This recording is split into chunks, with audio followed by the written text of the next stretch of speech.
Because I think a lot of people have this kind of impression that a lot of the progress that Chinese have made in the last maybe since 1978 is driven by the state. It's a very investment-driven thesis. And the people's role is more just to do whatever the government says, it's good for them. But what they have done is despite of their lack of participation, not because of it.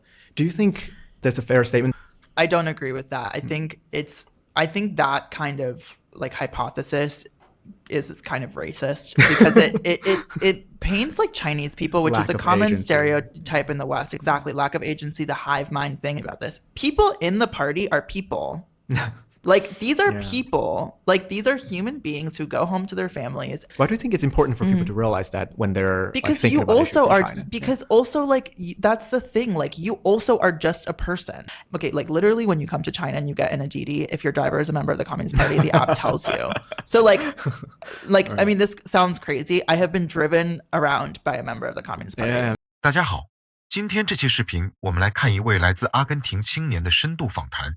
他远赴上海复旦大学，参与专门聚焦全球南方的国际暑期项目，跳出西方媒体固有滤镜，实地近距离观察真实的中国。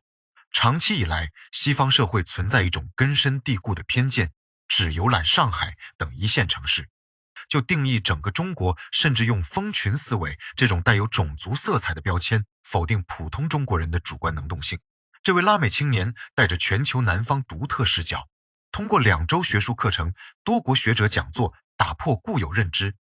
这个暑校为发展中国家学生提供全额奖学金，汇聚巴西、俄罗斯、卢旺达、美国等持反帝基层立场讲师，跳出欧美中心叙事。他还分享前世界银行讲师的务实发展观，区分掠夺式新自由主义政策与以群众民生为核心的发展路径。下面我们一起来听听他在复旦暑校的完整见闻与思考。So, what brought you to China? This time around for the Fudan University summer school program, I think like more philosophically, like what brought me to China. I think like there's a lot of things that brought me to China. Right. We're gonna leave the philosophy part. More just specific. Just the Fudan. What is it? Like, so it was a summer school at the School for International Studies and Public Relations. Okay. It was a 2-week summer program, primarily focused on like Global South kind of research topics and engagement with China. Right. Yeah, and I thought the program was a really good opportunity to kind of like better understand how China is thinking the Global South, and then also like how the Global South is thinking China. Okay. I don't want to sound like a Fudan propagandist, but what's the difference between this one? Because everybody likes to say this is a program focused on international relations that has a kind of particular focus on the Global South, and somehow ties China into it. Do you think this is just run-of-the-mill, like regular IR program, or is something different about it? No, I mean, it's definitely different. I mean, I don't know too much about what other programs are offered in China, but I can say like from other programs in other like countries. Right. I mean, for one, I think what's really great about Fudan and this program specifically is how it like offered scholarships and like opportunities for students to come, because otherwise programs like this are really inaccessible. But I think in terms of like the actual like materials like in the class, you had different perspectives from professors from different countries, from a more kind of like anti-imperialist or kind of more like grassroots perspective. Right. Well, I don't know if that's the other thing that I thought was really great. Like most of the professors, or a good amount of the professors, were not like Fudan professors. Like it was invited. Like most of the professors were like invited speakers. Right. So where are they invited from? Well, we had a professor from Brazil. We had professors from the U.S. Ben Norton lives in China now, but like I think he has quite a kind of internationalist perspective of things. Wait, was he like an actual professor in the summer school? He gave a lecture. Yeah, I mean, it was just it was for Ben. I would say it was like a lecture series more than it was like classroom time. There was obviously like time for discussion, and like at the end, like the last couple of days, students would also present topics related to like their country. So we had like a speaker from Rwanda, we had a speaker from Russia. How it's too expensive. And so I was looking at summer programs, and I saw like someone had tweeted, or like someone had posted like Ben Norton's name, and I know Ben. So I reached out to Ben and I was like, is this a thing that I should do? And he was like, just sign up, why not? I remember like having dinner with him at a Japanese restaurant in Managua, Nicaragua, and him being like, is it hard to learn? And I was like, yeah, it's pretty hard, but it's fun. And I don't think I influenced him. I think he already was very much looking to China, but I think like, you know, I will take credit for maybe being this interview is actually done in Chinese and we dubbed into English. I'm speaking for you guys. This is Chinese. fluent Beijingese Chinese. I'm speaking a local dialect. Right. We're actively disrespecting our audience right now. Yeah. But it's fine. It's fine. It's Your okay. sister here is fine. Yeah. People cool. don't. I'm actually Chinese. No, I'm kidding. No, yeah. I think many of us. I mean, this, just to go up like why I found this, but also like kind of, I think many people are looking for opportunities to come to China and like don't really know like outside of just tourism like what they can do here. And I think like programs like this at Fudan, like they offer you like an actual space to be like, okay, like I'm gonna do this 2-week program as like an introduction into China, and then in my case like I did take a week of vacation after. But I think it's a really good opportunity to like actually like have intellectual discussions about the place that you're visiting before you actually just embark on like a tourism spree, so you can understand like where you are and like not just how you can start to understand China, but also how China is thinking about you, which I think is like really interesting. Yeah, I think personally what intrigues me about China is like a member of the global South and also as like an emerging country, like an emerging power, if we want to use that word, is that we have to understand China, but we also have to understand how China is thinking about like us, right, as like people in the global South. And obviously like China's not hegemonic, like there's not like one viewpoint, right? Like there's many different people with like a variety of opinions. But even just like for the Fudan experience, like how are Chinese intellectuals thinking about like the global South? You don't get that you don't get that information outside of China. How do you think they are thinking about the global South from the summer school? From the summer school, I think the Professor Yin and like the organizers are really thinking about like what can be done collaboratively. Like they're thinking about the global South as like partners. In what way? Like, because Americans can say, oh, the newcons in the American defense establishment think about the global South as partners. But by that, I'm assuming Professor In was thinking about something different. Yeah, I think the people, like the more grassroots. Like, I mean, so his first lecture was like about like the base camp experience here in China during the revolution, right? During the first years of the revolution and also prior, right, to the triumph. And it was really about like how people come together, like, and in the Chinese case, like I think again, like people might have this perception of China and they think like, oh, all Chinese people speak the same language or like, are the same, but it's actually like really diverse. And in building a revolutionary project with such a diverse country, you have to find things that you can like do together and like build together. And I think that's the real question of the global South right now is like, what can we do together and what can we build together? And I think we know that that's not like the US project for the global South. And we know that that's not the project of the people in. And I think the program is really thinking about, okay, what can people in China like do with people in Latin America? And people is a very like general term. There's, wealthy people, there's working class people, there's poor people. But I took a look at the pamphlet and I realized this is like overtly leftist. Do you think when you look at the pamphlet, I mean, you reach out to Ben Norton, so this is kind of a moot point, but do you think when you're looking at the pamphlet, looking at the kind of outside presentation of what this program looks like, do you think it already aligns with your worldview, with what you think this program is about? And when you come to the program, do you think that's kind of validated or do you think that's being challenged? It's a great question. I mean, I definitely was attracted to the program because it had a more kind of left, like, socialist-y lens. I think a lot of the students that I talked to shared similar feelings, but I also don't think that I know most of the students in the program do not identify as like socialists. Well, that's or like interesting. communists. So why did they sign up for this particular program? One of the lecturers. Well, she was awesome. Right. Love I'm surprised. her. I was very surprised. Probably my favorite lecture. Yeah. Why was it? Not gonna lie. Yeah. I loved her lecture. I think she openly was like, I'm not a Marxist, like I'm not all these things, but I maybe don't agree with like her view of what the World Bank really does sometimes. Like I think she has maybe a more kind of, she's like an insider, and I don't mean that in a negative way. She literally worked for the World Bank, so she obviously is going to have like really good things to say.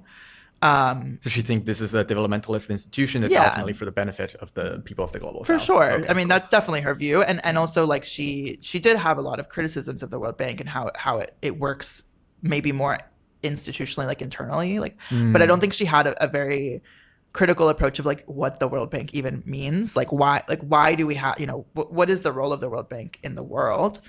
she didn't really talk about that. But she talked about, which is what I think is like the most important thing, is like how to actually build projects, develop projects, see them to like find the end, and then also do like tracing and making sure those projects do what they set out to do and are successful. And can you replicate them? Can you do them in other places with other types of projects? I think she talked about something that the left doesn't talk about, which is actually like, can you build a project from the grass, like from the down up, right, with probably limited resources? Well, I think that's the difference about the World Bank, is that the World Bank has a lot of resources, right? But just like, what does it actually mean to like do something from start to finish and like see if it's successful, and if it is, replicate it, and if it's not, like modify, which I think is also like, I think very similar to like the Chinese experience of like, you know, touching the stones as you cross the river, whatever that saying is. Like, there was a pragmatism in her lecture, which people might call me a liberal sometimes because I'm like very much a pragmatist, but like I really appreciate when people are just like, we're gonna try something, and it might not have all like the hammer and sickle logos on it, and it might not be like, you know, we're singing the international before we do the project, but it will build something real and concrete and improve people's quality of life, and the people are going to be involved in the process, right? It's not just going to be like, you know, like top down. I don't agree with that. I think that kind of like hypothesis is kind of racist because it paints like Chinese people, which is a common stereotype in the West. Exactly. Lack of agency, the hive mind thing. I mean, I think outside of the class, like we went to Rongjiang, right? And I think that's like, Rongjiang is a place in Guizhou. It's a place in Guizhou. Southeastern China. Exactly. Relatively poor, relatively undeveloped, but in recent years, huge infrastructure. Yes. One of the last counties to like no longer have extreme poverty, if I'm not mistaken. Like it was, I believe it, at least there were many counties in Guizhou that were kind of some of the last to like have poverty alleviation be really successful. Or at least maybe started from like a worse off case and have really improved. Okay, so here's the other thing that really bothers me about this. People in the party are people. Like these are people, like these are human beings who go home to their families. Why do you think it's important for people to realize that when they're because like, you also are China? Because also like that's the thing, like you also are just a person, so you can engage with, that's the other thing, like party contrary in China are like not inaccessible to the average person. They are like Chinese people's cousins and siblings and parents. Okay, like literally when you come to China and you get in a Didi, if your driver is a member of the Communist Party, the app tells you. So like right. I mean, this sounds crazy. I have been driven around by a member of the Communist Party. Yeah, me too. You know what I mean? Yeah. So it's like people have this thing of like, it's just red scare stuff. These are just people. A lot of them have very different views from one another, but ultimately if they're doing a good job, because obviously there's anti-poverty, anti-corruption campaigns, like not everyone's perfect, but if they're doing a good job, they're probably just like, you know, working and hanging out in their community and making sure that things are getting better for people. And that's why people support them. So my master's program is like very, like it's Argentina to China political linkage. So I'm constantly doing China stuff. Like it's kind of most of what I read about and talk about. So I don't know if a lot of the information was necessarily like new to me. I mean, I think there was like a lot of details that were really nice. I believe the professor's name was Emily Wilcox. She gave a really great lecture, like Asia, Africa solidarity through dance, and also Asia, Latin America solidarity through dance. And I think like those kinds of, like her lecture was really great. And there were a couple other speakers and just well, I'm curious, like, what's her argument on why we should care about like, because correct me if I'm wrong, but I think her focus was on like Cold War era, like people to people, like cultural exchange between China and Global South, right? I mean, I don't, South, and, like indigenous communities, say in North America. I don't know how much of that there was. I definitely think there was some exchange. I mean, her presentation was mainly like Colombia, Mexico, and then Africa as well. Oh, but interesting. But okay. and like, you know, Afro-Indigenous people in Colombia, like that definitely was represented. I think, I don't know if she would say this is her main thesis, but what I really took from it was that like when you, and this is like I think a focus of a lot of the program, at least for me, when you divorce post opening up and reform from pre opening up and reform China, you don't understand China. You have to actually look at like what China was doing and how it was engaging in with the world, like post 48 until 79 and post 79, and not say like they're different governments, they're different. No, it's the same like party. there were changes in direction, but the same elements, the same like thinking that led to these kinds of exchanges, pre-79, which of course continue just at different scales and in different ways, are still alive in China today. Like those elements are still here, and you see it. Like one of my favorite things to do is sit my friends down and make them watch the Chinese New Year celebration. I think 2 years ago, there was like a Peruvian singer and a Peruvian dance group. Right, yeah. So these things are still happening. And I think that was like maybe a little bit missing from her lecture. Like these kinds of exchanges are still happening on different scales because the world is different. You have TV now. You don't need to like just go to a local theater and do it. No, you can put this on television for the world to see. Right. It's true that pre-79, these expressions were much more like solidarity-based, at least more openly solidarity-based, and had a more political orientation, more anti-imperialist, more pro-revolution. But that's not the world that we're living in right now. Like, we are living in a different world, and it's not just because China has changed, it's because the world has changed.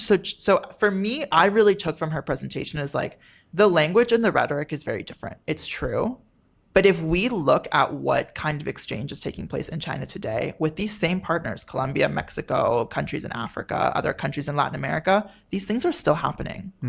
How do we take advantage of those exchanges if we ourselves are ideologically, politically motivated people, take advantage or create opportunities for further exchange that might have more of our political, tinge to it? 看完上半段这位阿根廷青年的分享，我想很多人都会刷新过去，看待中国，看待全球南方的固有视角。我们先复盘一下上半段访谈里几个最关键、最容易被外界忽略的核心观点。首先是开篇就点破的西方刻板印象，很多欧美游客、海外评论者只去过上海、北京这类超一线城市，就笃定自己读懂了完整的中国，甚至下意识用没有自主思想。集体蜂群这种带有种族歧视的词汇概括全体中国人，这个偏见本质上来源于信息茧房。长期以来，西方主流媒体只会筛选符合自身叙事的画面，割裂中国城乡、东西部、民族地区的巨大差异性。就像这位阿根廷受访者所说，上海只是中国的其中一面，如果只停留在这里，看到的只是现代化都市切片，完全接触不到县域、山区少数民族群众真实的生存与发展状态，自然谈不上真正理解这片土地。其次，复旦大学这个全球南方暑期项目是整套访谈最核心的载体，也是区别普通旅游体验的关键。市面上绝大多数国际关系海外课程全部以欧美国家为绝对中心，讨论全球发展时永远站在西方利益角度评判发展中国家。但复旦这个2周暑校完全反过来，核心议题是双向认知，中国如何看待全球南方，全球南方各国又如何看待中国。更难得的是项目设置了全覆盖奖学金。我们都清楚，海外短期名校交流项目门槛极高，高昂报名费会把大量拉美非洲、东南亚普通青年挡在门外，而这个项目主动降低经济门槛，给全球南方年轻人平等对话的渠道。师资配置更是跳出常规，没有单一体系的校内讲师，大量特邀嘉宾来自巴西、卢旺达、俄罗斯、美国，还有长期深耕国际主义叙事的本初诺顿，讲座形式大于死板课堂。最后还设置各国学生主题汇报环节，让来自不同发展中国家的年轻人互相讲述本国的发展困境与探索之路。这种平等对话的平台，在欧美高校几乎很难见到，西方同类项目更多是单向输出价值观，而非双向交流倾听。访谈里一位曾任职世界银行的女讲师的分享，是上半段非常有价值的补充。很多左翼人士会全盘否定世界银行、国际货币基金组织所有工作，但这位从业者区分了2类完全不同的从业者，一类是推行阿根廷式结构性调整，只为资本掠夺资源，全然不顾本土民众生存的新自由主义技术官僚；另一类是深耕基层项目落地，专注小额民生工程，坚持因地制宜，允许项目试错迭代的务实从业者。他提到的项目落地逻辑和中国摸着石头过河的发展思路高度契合，不追求完美宏大口号，而是手握有限资源从零搭建项目，跟踪成效，能复制就推广。行不通就调整全程吸纳当地群众参与，拒绝自上而下强制推行。这里我们可以延伸一层对比，过去几十年，西方主导的发展援助往往附带严苛政治条件、贷款、基建捆绑私有化、开放资本市场等要求，一旦当地政府不配合，援助立刻中断。而复旦课堂里探讨的中南方合作逻辑完全不同。殷教授在革命根据地主题讲座里提到，发展的核心是各国人民抱团，共同寻找适合本土的共建道路，不是一方依附另一方，更不是强国单向收割弱国利益。美国新保守主义口中的合作伙伴本质是附庸，而中国视角下的全球南方伙伴是地位对等、各取所长、互相扶持的平等主体。很多海外观众会有一个疑问，这种偏向反帝、基层视角的学术项目为什么会出现在国内顶尖高校复旦？其实答案藏在项目底层逻辑里。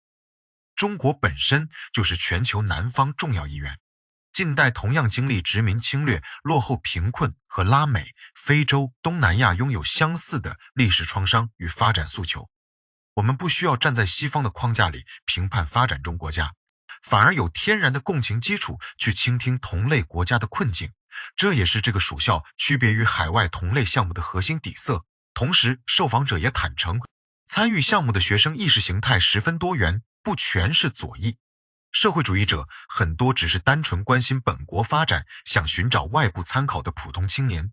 但所有人都能在开放讨论中交换观点，不存在观点对立就无法沟通的情况。包容的讨论氛围也是这套访谈值得细品的地方。当然，上半段内容只覆盖了理论层面、课程层面的见闻。